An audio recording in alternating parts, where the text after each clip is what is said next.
यशोदा कदम यांनी या प्रसंगी दिले। तर पुढची बातमी ती म्हणजे मंडणगड तालुक्यातील म्हाप्रळ कुंभारली जलजीवन योजनेतून दूषित आणि दुर्गंधीयुक्त पाणी पुरवठा होत असल्याने ग्रामस्थ आक्रमक झालेत।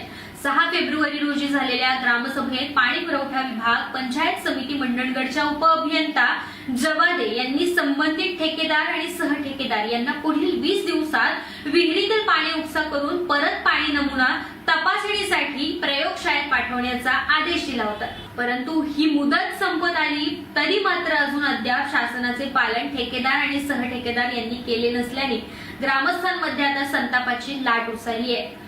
पुढील टंचाई काळात भीषण पाणी टंचाई निर्माण होणार असून याकडे प्रशासनाने लक्ष घालावं, ठेकेदार आणि सहठेकेदार यांच्या विरोधात कठोर पावले उचलावीत आणि पिण्याच्या पाण्याची योग्य उपलब्धता करून द्यावी, अन्यथा पुढील काळात पंचायत समिती मंडणगड पाणी पुरवठा विभागाविरोधात मोठं जनआंदोलन करण्यात येईल, असा सूचक इशारा कुंभारली मुंबई मंडळ अध्यक्ष राकेश भापराळकर यांनी दिलाय।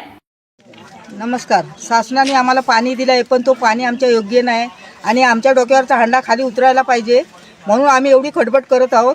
आणि आमचा एकच मार्ग आहे की आम्हाला पाणी स्वच्छ भेटायला पाहिजे, एवढंच आमचं मत आहे सगळ्या महिलांचं। नमस्कार। आम्ही म्हाप्रळ कुंभारली तालुका मंडळ जिल्हा रत्नागिरीचे सर्व ग्रामस्थ महिला मंडळ मुंबई आज इथे जमलो आहोत, कारण गेले खूप 1.5 वर्षापासून ही जलजीवन मिशन योजना चालू आहे।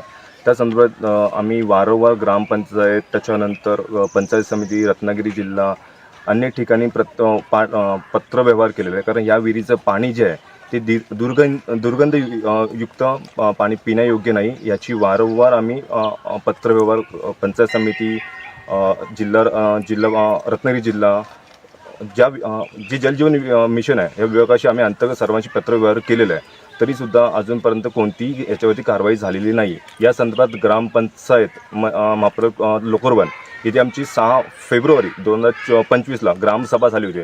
त्या संदर्भात त्या पाण्या खात्याच्या अधिकारीही सुद्धा आले होते। त्यांनी संबंधित ठेकेदार त्यांना या विहिरीचा पाण्याचा उपसा करून पुन्हा या पाण्याचा रिपोर्ट करावा हे पुढील 8 दिवसात त्यांना सांगितलं होतं, तरीसुद्धा आज 20 दिवस होऊन सुद्धा या विहिरीचा उपसा केलेला नाही आहे, कोणतीही तशी कारवाई झालेली दिसत नाही। आज पुढे मार्च महिना, एप्रिल महिना, मेमध्ये आज आमच्या इथे पाण्याची टंचाई एवढी येते की 2 या 3 दिवसांनी आम्हाला पाणी मिळतं। आज महिलासुद्धा खूप मोठ्या प्रमाणात इथे जमल्या आहेत, कारण त्यांनाही पाण्याची टंचाई खूप मोठ्या प्रमाणात भासवत आहे। कपडे धुण्यासाठी, इतर छोट्या अंघोळी पाण्यासाठी आम्हाला नदीवरच्या दुसऱ्या गावच्या विहिरीच्या ह्याच्यावरती आम्हाला अवलंबून राहावं लागतं। आज पाणी एवढं अशुद्ध आहे, पाणी हिरवंगार पाणी म्हणजे खूप पाणी पिण्यायोग्य नाही आहे पूर्णपणे। ही वारंवार आम्ही तक्रार केली, प्रत्येक विभागाला तक्रार पत्राद्वारे केली आहे, तरीसुद्धा कोणतीही कारवाई इथे झालेली नाही आहे। आज पुढचे 3 महिने ही खूप मोठी टंचाईयुक्त आम्हाला भासणार आहे, तर शासनाने ह्याच्यावरती लवकर कारवाई करावी आणि आम्हाला पिण्यायोग्य पाणी हे आम्हाला मिळावं, हीच आमची सर्व ग्रामस्थांची विनंती आहे।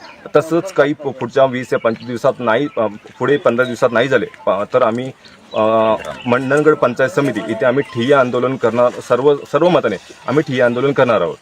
तरीसुद्धा सरकारने याची दखल घ्यावी, हीच आमची सर्व ग्रामस्थांची विनंती आहे। तर आता मुंबई गोवा महामार्गावरून प्रवास करणाऱ्यांसाठी आनंदाची बातमी आहे। महामार्गावरील कशेडी बोगद्याच्या दुसऱ्या वाहतुकी मार्गाचे काम अंतिम टप्प्यात आले। होळीच्या उत्सवाच्या आधीच तो वाहतुकीसाठी आता खुला होणार